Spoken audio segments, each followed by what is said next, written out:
It's the holidays and you're having guests over. What are you putting out for your guests to snack on while you prepare the meal? Hi, I'm Tara the Foodie and I take the mystery out of cooking for you. In this episode, I'm going to show you how to make the classic spinach dip served in the pumpernickel bread bowl. You've had it, I've had it. Have you had it? I love it. We have all had this dip. And now I'm going to show you how to make it. Let's get cooking. We're not cooking though. Oh yeah, let's get mixing. Preparing and mixing, that is all we're gonna do. This is all gonna happen right here. Everybody loves this dip. I have seen children eat this. I've always loved this dip. For me, it's part of my childhood. I've always seen it out. I've always gravitated towards it. And when I was thinking of what I wanted to share with you guys for this Thanksgiving season, I thought, you know what? I've got to show you how to make this. We all have to have this recipe in our back pocket so that we can bring this to any holiday gathering, or really any gathering at all. So to prepare this classic spinach dip in the pumpernickel bread bowl, you just have a few ingredients to deal with. So I'm going to go ahead and go over them with you now. This might be more for the ladies that are watching because I think you all feel my anxiety right now when I even think about it.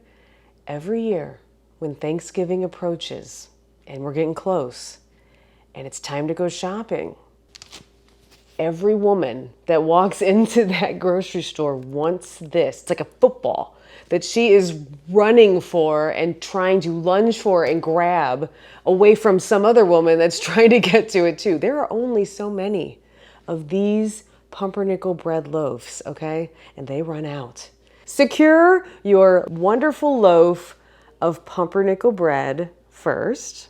Then these are the ingredients that you want to get. And I'm going to first talk about this OG packet of vegetable seasoning. So this is a vegetable soup mix and it's by Knorr, and I am not sponsored at all in this video. I'm just telling you this is what we've always used.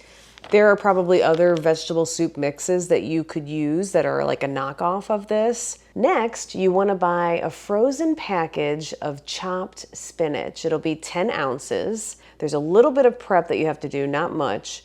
You're going to take the frozen package of spinach, open it up, and take the basically solid brick of chopped spinach, put it on a plate or in a bowl. Put it in your microwave on the defrost setting and defrost it until you can squeeze the spinach. Your next step is to get some paper towels, put the spinach in the paper towels, and squeeze it until you get all of that liquid out. Then you are left with nice dry spinach that's already cooked and ready to go for you for this dip. You also want to grab 3 green onions, and we're going to go ahead and chop these up. Grab an 8-ounce can of sliced water chestnuts, or whole water chestnuts are fine too. We are going to chop these up as well. And the last 2 ingredients is 2 cups of sour cream and 1 cup of mayonnaise. So there's just a couple things to prep a little further before we can mix up our spinach dip. I'm going to go ahead and chop up these green onions. Again, I have 3 green onions. So first, I'm just going to chop off these ends right here. And then what I like to do is with each green onion, to make this as small of a dice as I can, I'm going to take my knife and just kind of go along the length of the green onion. And any part that's just a little bit thicker than I want it to be, I'll kind of run my knife down that part of the green onion. And that makes it so that when I dice it up, it'll be little tiny pieces right off the bat. And then I'm just going to dice it up. And the only other thing that we have to prep are the water chestnuts. I have sliced ones, so I think these are going to be a little bit easier to dice up small. So once you have your green onions and your water chestnuts prepped, really all that there is left to do to make this spinach dip is to mix everything together. Get yourself a bowl about this size so that you have room to mix everything together. If you don't have some good mixing bowls, and I always say, get yourself a set of glass mixing bowls, at least one big glass mixing bowl, but I don't know, you can see everything nicely in it. You feel good about putting your food in it and storing it in your refrigerator rather than plastic. So I will go ahead and link a set of good glass mixing bowls here for you now. Another gadget that I love that I'm going to pull out of my drawer right now. I don't even know what this is called, a scraper? I will find this and also link this for you. It's just really nice to have when you have things on your cutting board that you have to scoop up and put into a bowl or put into a pan. So I'm going to use my scraper. Look at that. You can nearly get all of the ingredient on your what is it called? A scraper. And then just push it into your bowl. Scrape up the green onion as well. Get that into our bowl. Now go ahead and pick up your packet of vegetable soup seasoning and tear it open and pour it into your bowl. It smells good. This is the only seasoning that goes into this dip, so get every bit out. Then add your chopped spinach. Now we're gonna need spatch for these last two items because we are trying to get sour cream and mayonnaise out of glass bowls. And again, you want every bit of it so that we have all the creamy goodness that's gonna make this spinach dip luscious. Add your 2 cups of sour cream, then add your 1 cup of mayonnaise, and then stir it up.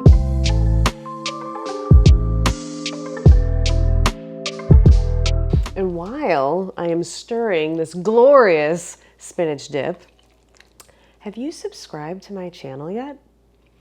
Because if you haven't, I have noticed that many of you that watch this channel, you haven't subscribed. So if you would, take just a second, click the subscribe button down below and click the notification bell so that you never miss one of my videos. And share this video with your friends. This is a classic recipe. I know we're not all foodies, okay?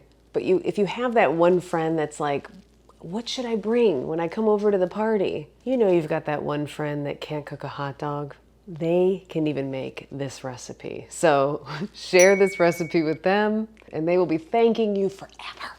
All right, so grab yourself a piece of plastic wrap and cover your dip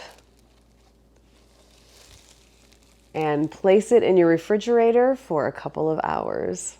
So while your dip is chilling in the refrigerator, it's time to make the bread bowl. So grab your loaf of pumpernickel bread, sniff it because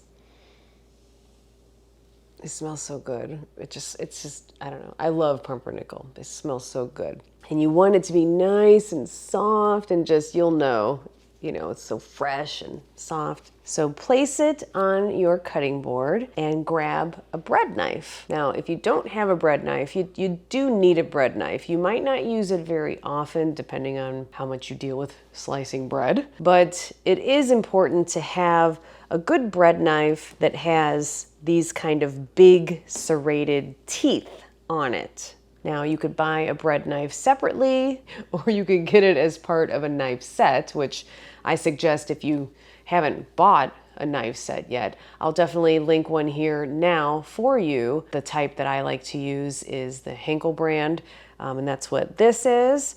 So you can go ahead and click on that now and make sure that you have a good bread knife as well. So go ahead and take your bread knife, and you're making this into a bowl. So just keep that in mind, and that's really all you need to think about. I'm just gonna put my knife down here, kind of press down into it, and you'll hit the bottom. It's a pretty sturdy bread, and just cut around it. You cannot mess this up. Just keep your knife vertical like I'm doing. Go slowly, and just cut. Sawing using those serrated teeth on your knife, that's what they're for, to cut all the way around your bread bowl. You've cut around it, but it's still obviously attached. This is where you use your hands. Wash your hands. Wash your hands if you haven't. Now you're gonna take your hand and just grab it, okay? And you're just gonna rip this bread out, this part, and remove the piece that you grabbed. Let's get that big chunk. You can put it over to the side for now. And then continue to pull out the insides of the bread.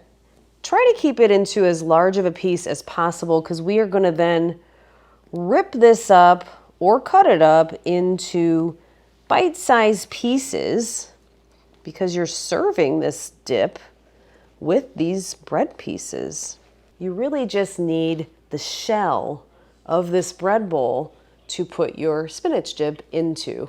And I see that Juicy Joe is chewing right now, which means he was so fast that I didn't even see him grab a piece of the bread that I just pulled out of this bread bowl. So go ahead and put your bread bowl off to the side. Get away from the bread, babe. Get away from... Look, if this falls onto the floor, we're fighting. It's over bread. It's worth Right, it. it's worth it. So worth it. So as you can see, I have a platter here that I put my bread pieces on. You want to grab some kind of platter that you're going to serve your beautiful spinach dip in a pumpernickel bread bowl. So, you know, I grabbed this. This is a cool platter that we picked up, I think, at like a thrift store. Get whatever you have that you think will kind of highlight your dip and put that off to the side because that's what you're gonna put your bread bowl on and anything that you're serving with it. And so at this point, you really can just tear this apart, but I think it's best if you just go ahead and cut up the bread with your bread knife. It's easier and you can get the pieces exactly the size that you want and all that. So go ahead and just cut it into chunks.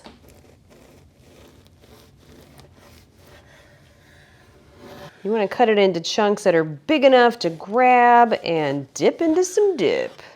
And then I'm going to take and like kind of cut it into pieces like that. And cut that one in half. Nice and big, you know, like somebody wants to take a piece and dip it in there. You know, you don't want it to be skimpy. All right, so the last thing that you need to do is plate your spinach dip and put it into your pumpernickel bread bowl. So grab your platter of choice and place your bread bowl in the center. And then you want to take all of the pieces of bread that you tore up and just place them all around your bread bowl. If you feel like the pieces are too big, rip them apart a little bit as you're doing this. But as you can see, it really fills up the platter nicely. And then you want to grab your dip out of the refrigerator that's been in there for a couple of hours and then just spoon it into the bread bowl.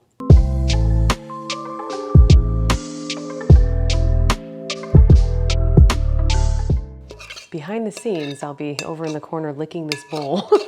Well, I mean, that's it. It was that easy. How easy was that? I try not to show you super hard things to make because that's not why we're here. I'm here to take the mystery out of cooking for you. And most things that you want to eat, they're not that hard to make. You just have to know what the steps are, right? We are now at my most favorite time of every episode, time to taste.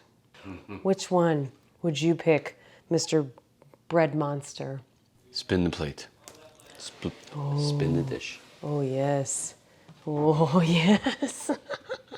Which one is it? Which one would you pick? That one. Okay. This is the most perfect bread chunk. So, as you know from the Seinfeld episode, there is no double dipping. You dip once and you eat. You don't dip again. From now on, when you take a chip, just take one dip and end it. So take your piece of perfect bread and dip it into your glorious spinach dip.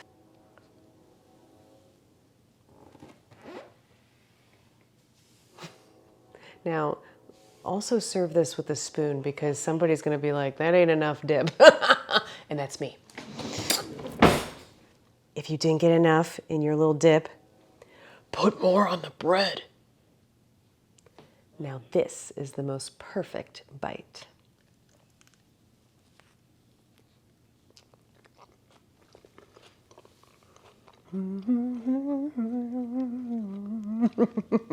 Oh my goodness. Look, I need to eat this. Hold on. I have not eaten that in a while. I don't know if it was, I think it's been a few years since I've had this, but one of the most powerful things that can bring back memories. A lot of people say that it's smell, but taste is a big one as well. You taste something that you had so many years ago, and immediately it brings you right back to that spot in your life. And whatever memories are attached to that, they probably come flooding in. This tastes like the beginning of Thanksgiving to me. You walk in to the house that you're gonna be eating at, and you know, the smells are already there, the turkey's in the oven, things are cooking. You wish you could eat that Thanksgiving dinner right now. So you're just looking around like, what do I do? And while I'm waiting, and you see this, and it is just so good. Ooh, what? Flavor breakdown. It's time for the flavor breakdown. The taste of this dip is, it's light, it's creamy, it's full of flavor. That vegetable soup packet has everything you need to make this such a delicious dip. To me, it reminds me of a kind of a French onion sort of chip dip, but it's much lighter. It's got the little pieces of the water chestnuts in there. The spinach in there is nice and chopped up, so it disperses beautifully throughout the dip. The flavors are just, they're punched up. And the way that this dip plays with this delicious, fresh, bold flavored pumpernickel bread is just a match made in heaven. Peanut butter and chocolate, spinach dip and pumpernickel bread, the same. Make this dip for Thanksgiving this year and every year. People will be thanking you and cleaning this plate before dinner is even served. I'm Tara the Foodie, taking the mystery out of cooking for you, and I will see you next time.